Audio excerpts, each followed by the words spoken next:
Всем привет! Постараюсь не размусоливать видео про то, как будем увеличивать емкость SSD на MacBook Retina Pro, модельный год 15-16.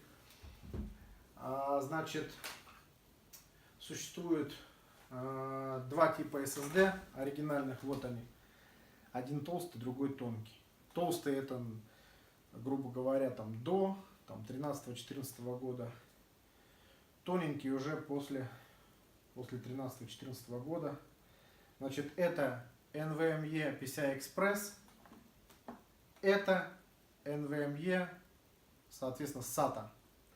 Про вот этот, про SATA, было видео уже. Будет ссылочка в комментарии. Соответственно, сможете посмотреть.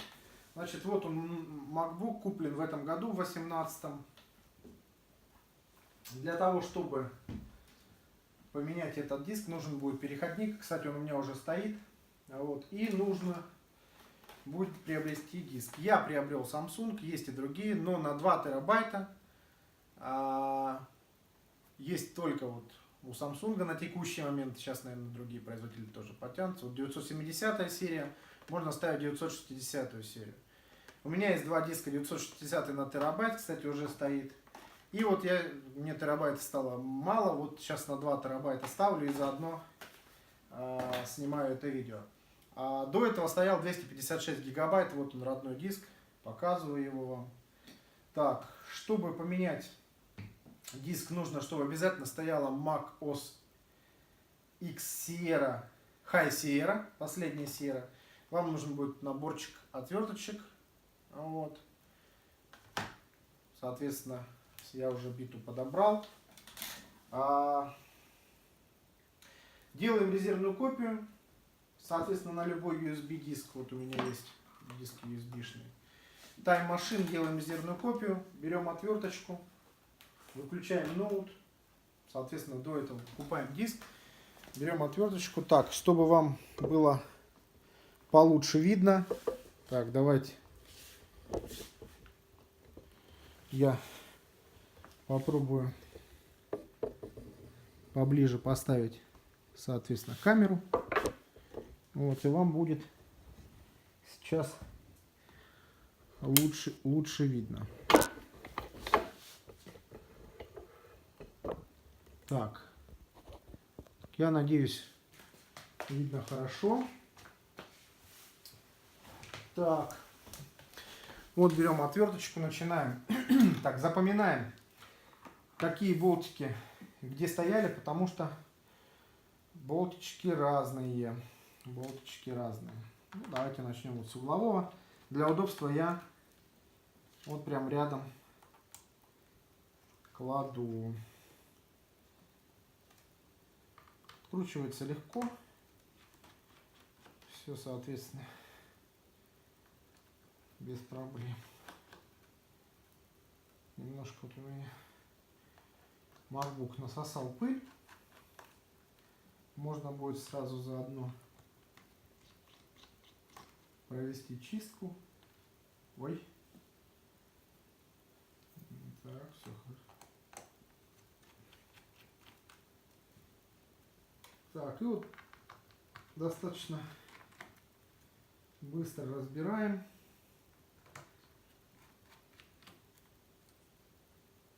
При вас. Надеюсь. Так, все. Болточки убрали. Этот можно, вот эти два, чтобы не мешали. Немного сюда я сдвину, чтобы они не мешали. Аккуратненько начинаем вот отсюда чуть-чуть снимать крышку без усилия, только без усилия. Иначе ее можно погнуть, и потом вам будет ее крайне тяжело обратно поставить, вам будет, она уже будет, соответственно, не держать форму. Вот она пошла уже. Аккуратно, без лишних усилий. Все. Крышечка, вот она. Снимаем, откладываем на ровную поверхность. Вот, друзья, значит, стоит 960 EVO.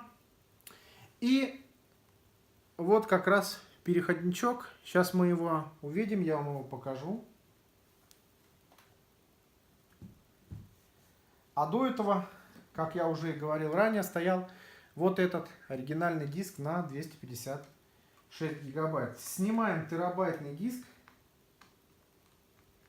Так, тут у нас другая бита.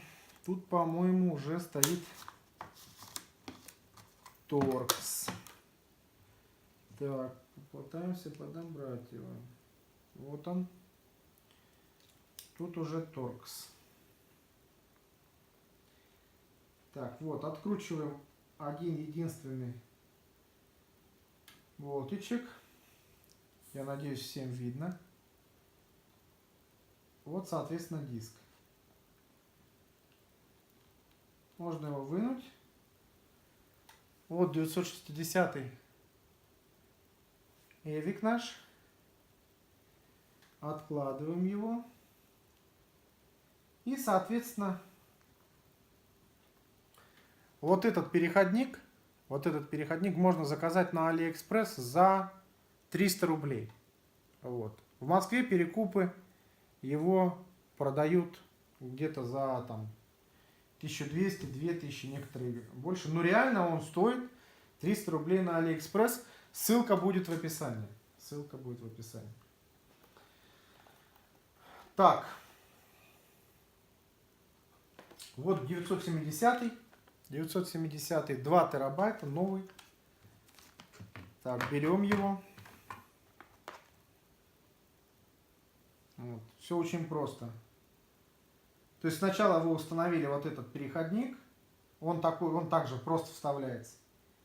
Теперь аккуратненько вставляем диск.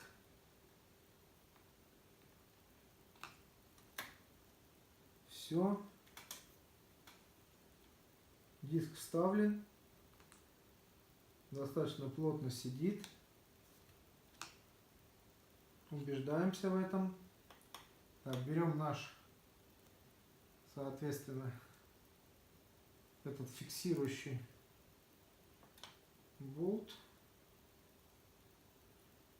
Отвертка желательно, чтобы была магнитная.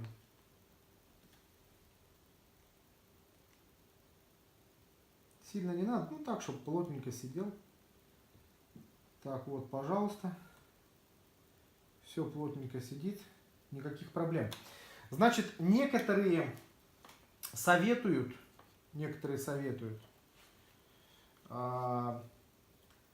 вот это место, вот на это место наклеить термоскотч. Честно скажу, я не наклеил, не знаю, надо ли, не надо. Может, действительно это, было бы лучше. Ну вот этот диск 960 на 1 терабайт у меня проработал где-то, получается, там 3 месяца. В принципе, не знаю, проблем нет. Может быть, потом я и установлю этот термоскотч. Значит, обратно просто вот устанавливаем крышечку.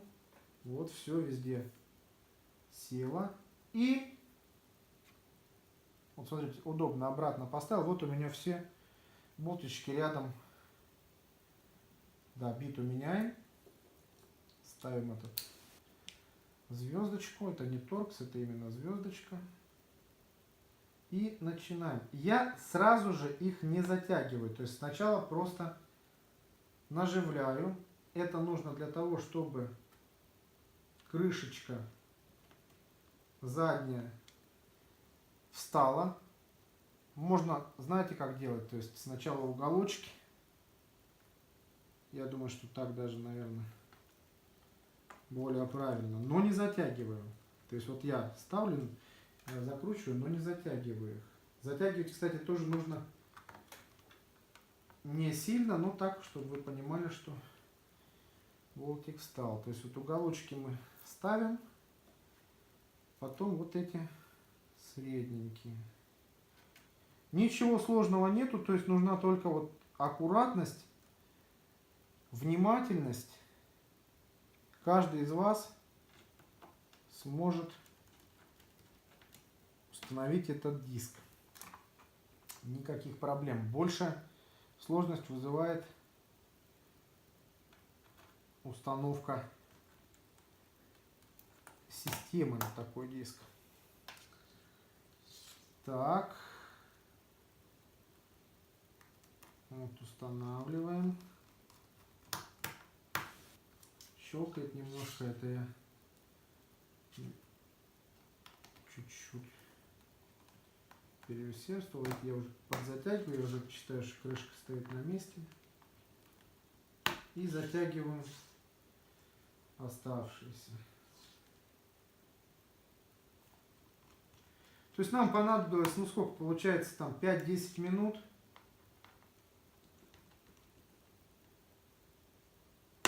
Чтобы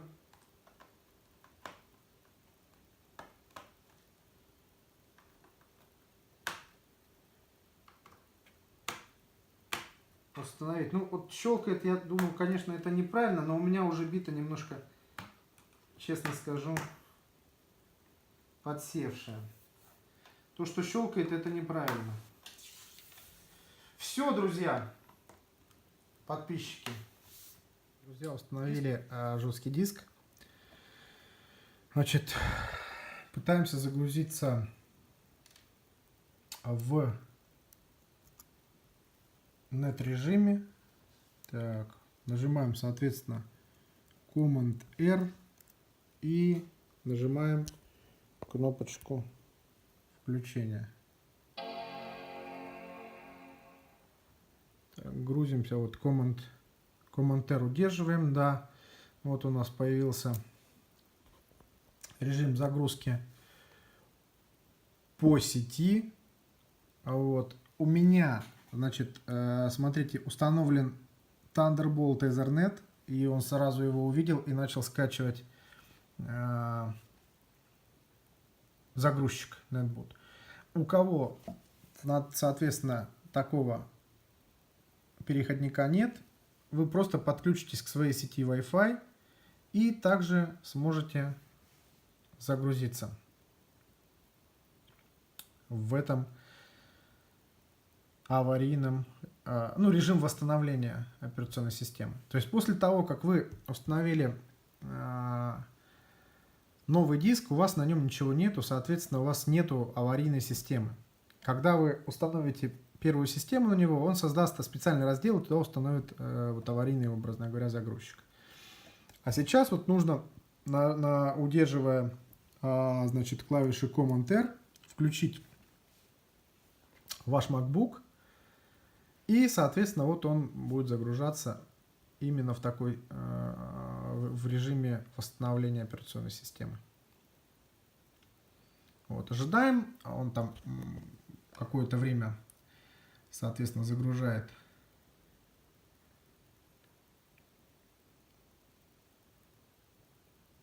операционку. Сейчас она вот загрузится и стартанет.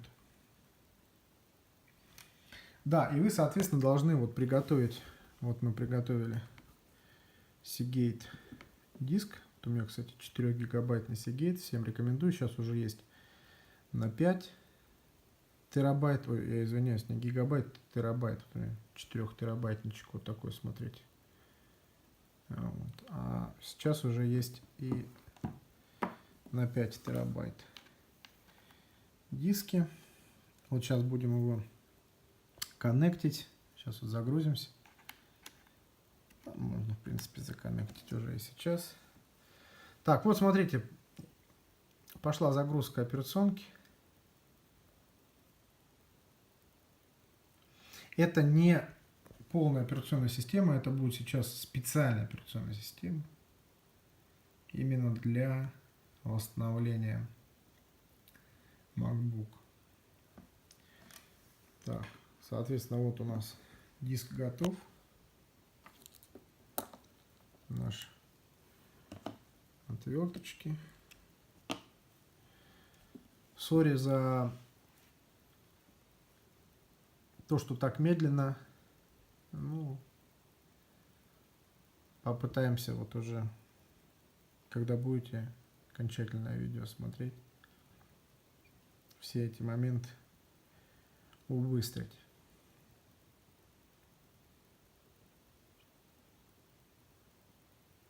Что-то он там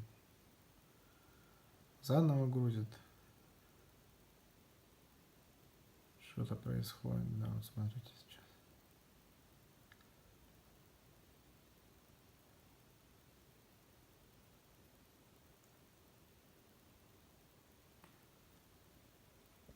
Какие-то процессы, необходимые для загрузки.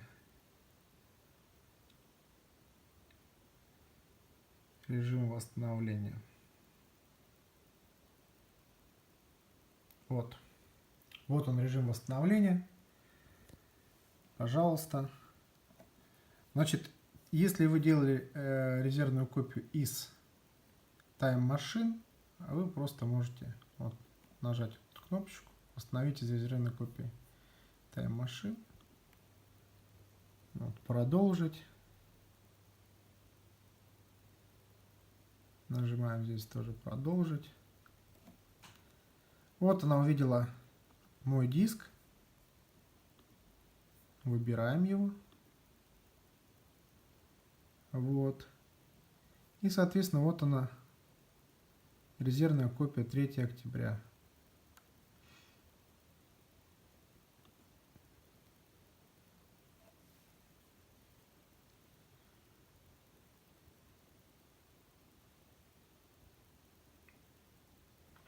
Да, вот смотрите, вот в чем как бы проблема, что она не увидела диск, который мы только что установили. Что нужно, чтобы она увидела?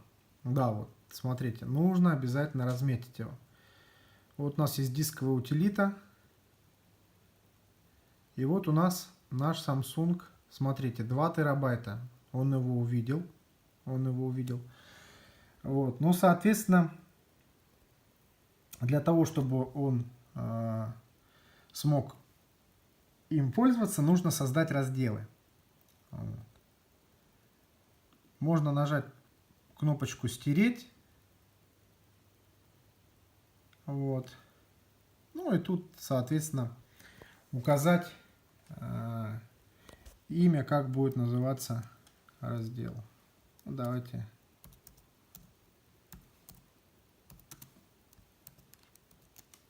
назовем его Macintosh HD. Вот, предлагает всевозможные, соответственно, файловые системы. Вот. Но я знаю, что сейчас все работают в APFS. Система разделов GUID. Можно нажать кнопочку «Стереть». Вот сейчас он нам создаст.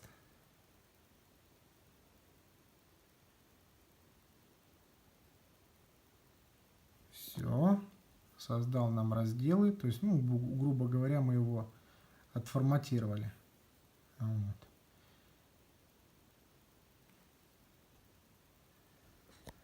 Теперь смотрим. Вот у нас есть наш Macintosh HD.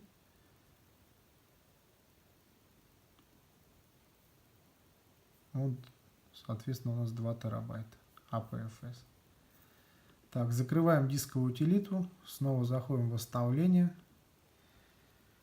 Так, и пытаемся восстановиться из Time Machine. Вот он увидел этот диск наш. Пожалуйста, 2 терабайта. Да, нажимаем «Стереть диск». Все, идет восстановление. Может быть, еще будет там пару каких-то там вопросов. Вот. Я думаю, что на это уйдет определенное время, может быть, там Может быть час, может быть больше. Вот. Как он восстановит, я вам покажу результат. Так, друзья, вот результат. Соответственно, тайм-машина восстановила все данные. И, пожалуйста, имеем работающую macOS и 2 терабайта. Все прекрасно, все работает. Жмите лайки, подписывайтесь на канал. Спасибо за внимание. Надеюсь, вам удастся бюджетно увеличить размер SSD диска на вашем MacBook. Спасибо, пока-пока.